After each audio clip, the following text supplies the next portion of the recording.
दिल्ली की हालत इतनी खराब है कि लोग दिल्ली छोड़ने के लिए भी मजबूर है। दिल्ली में एयर पॉल्यूशन इतना बढ़ चुका है कि लोग इसे स्पेस से भी देख सकते हैं। दिल्ली में एयर पॉल्यूशन पर बहुत सारे आर्टिकल्स, रिसर्च पेपर बन चुके हैं, मगर अभी तक इसमें कोई एक्शन नहीं लिया गया है।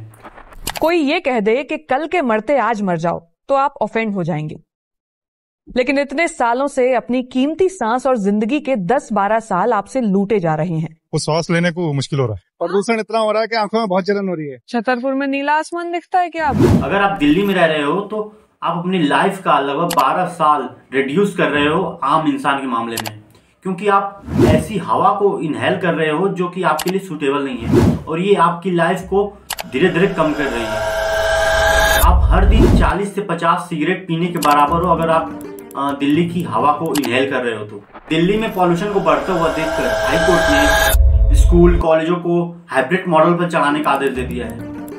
आखिर ये हाइब्रिड मॉडल क्या है, आइए जानते हैं। हाइब्रिड मॉडल का मतलब है कि आप ऑफलाइन या ऑनलाइन दोनों तरीके से क्लास ले सकते हैं।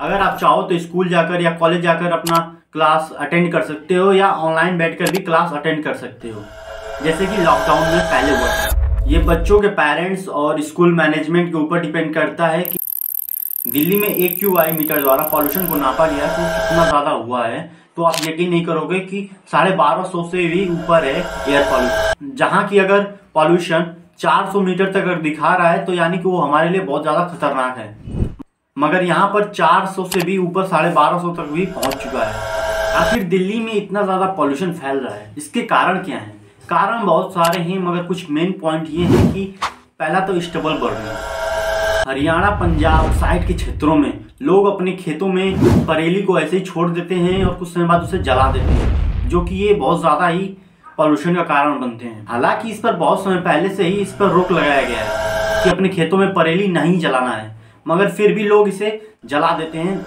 मगर किसान जब अपनी अगली फसल की तैयारी करते हैं तो अपने खेत से परेली हटा नहीं सकते, क्योंकि ये बहुत ज़्यादा कॉस्टली और महंगा पड़ जाता है। सबसे आसान तरीका उन्हें यही लगता है कि अपने खेत में परेली को ही जला दें, मगर वो ये भूल जाते हैं कि परेली जलाने से खेत की गुणवत्ता भी खराब हो जाती है। खेत में मौजूद इंसेक्ट जो कि उनके खेतों के लिए लाभदायक होते हैं, जैसे कि अर्थवर्म, ये सभी मारे जाते हैं। दूसरा कारण है कंस्ट्रक्शन डस्ट। जब कंस्ट्रक्शन जो गाड़ियां चलती रहती हैं जिससे सामान लाया जाता है, और वो जब कच्ची सड़कों पर दौड़ती हैं तो बहुत सारा डस्ट उड़ता रहता है और वो धीरे धीरे एयर में मिक्स होता रहता है, जिससे जब हम सांस लेते हैं तो हमारे लिए बहुत दिक्कत देती है। जैसे सांस से संबंधित बहुत सारी बीमारियां हो सकती हैं, जैसे अस्थमा, ब्रोंकाइटिस। जब हम अपने घरों का गीला कचरा, सूखा कचरा को मिक्स कर देते हैं, और बहुत सारी प्लास्टिक्स होती हैं और बहुत सारे ऐसे वेस्ट प्रोडक्ट होते हैं, जो कुछ भी होता है उसे हम इकट्ठा करते हैं, एक पॉलिथीन में पैक करते हैं और ले जाकर के डस्टबिन में डाल देते हैं। फिर म्युनिसिपालिटी वाले आते हैं और उसे कचरा को उठाते हैं और जाकर डंप कर देते हैं। डंप करने के बाद फिर वो वहां पर आग लगा देते हैं। इससे जो पॉल्यूशन फैलता है वो बहुत ही खतरनाक होता है, क्योंकि बहुत सारे प्लास्टिक्स के जलने से जब हम कूड़ा कचरा जला देते हैं तो उससे बहुत सारी गैसेस निकलती हैं, जैसे कि कार्बन मोनोऑक्साइड, सल्फेट और भी सारी ऐसी गैसेस निकलती हैं, और उससे PM 2.5 भी निकलता है, जो कि हमारे लिए बहुत खतरनाक है।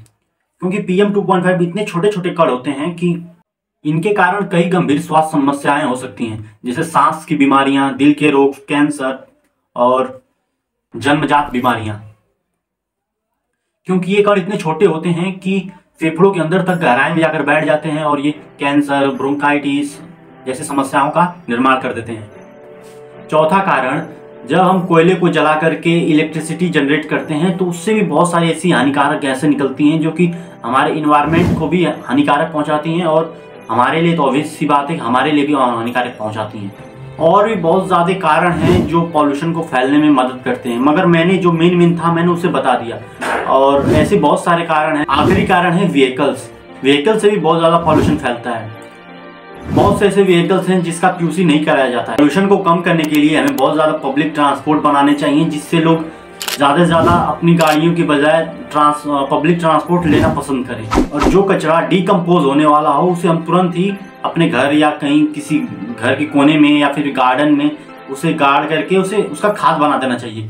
उसे हमें फेंकना नहीं चाहिए, और कोशिश ये रहनी चाहिए कि हम वही प्लास्टिक यूज़ करें जो कि डिकम्पोजेबल हो, क्योंकि कुछ समय पहले चाइना भी इस कंडीशन को फेस कर चुका था, मगर अब वो चाइना डेवलप कंट्री बन चुकी है, क्योंकि वहाँ के जो लोग हैं, वहाँ के जो प्राइम मिनिस्टर थे, वहाँ पे जो भी था, मतलब वो अपने लोगों को ऐसे ही प्रोत्साहित करता था, हर समय ऐसे मोटिवेट करता था कि आप हमें, मतलब हर नागरिक अपना कचरा, अपना स्वयं कम से कम गार्बेज इकट्ठा करे और जो भी बायो कंपोजेबल हो उसे कंपोज कर ले खुद।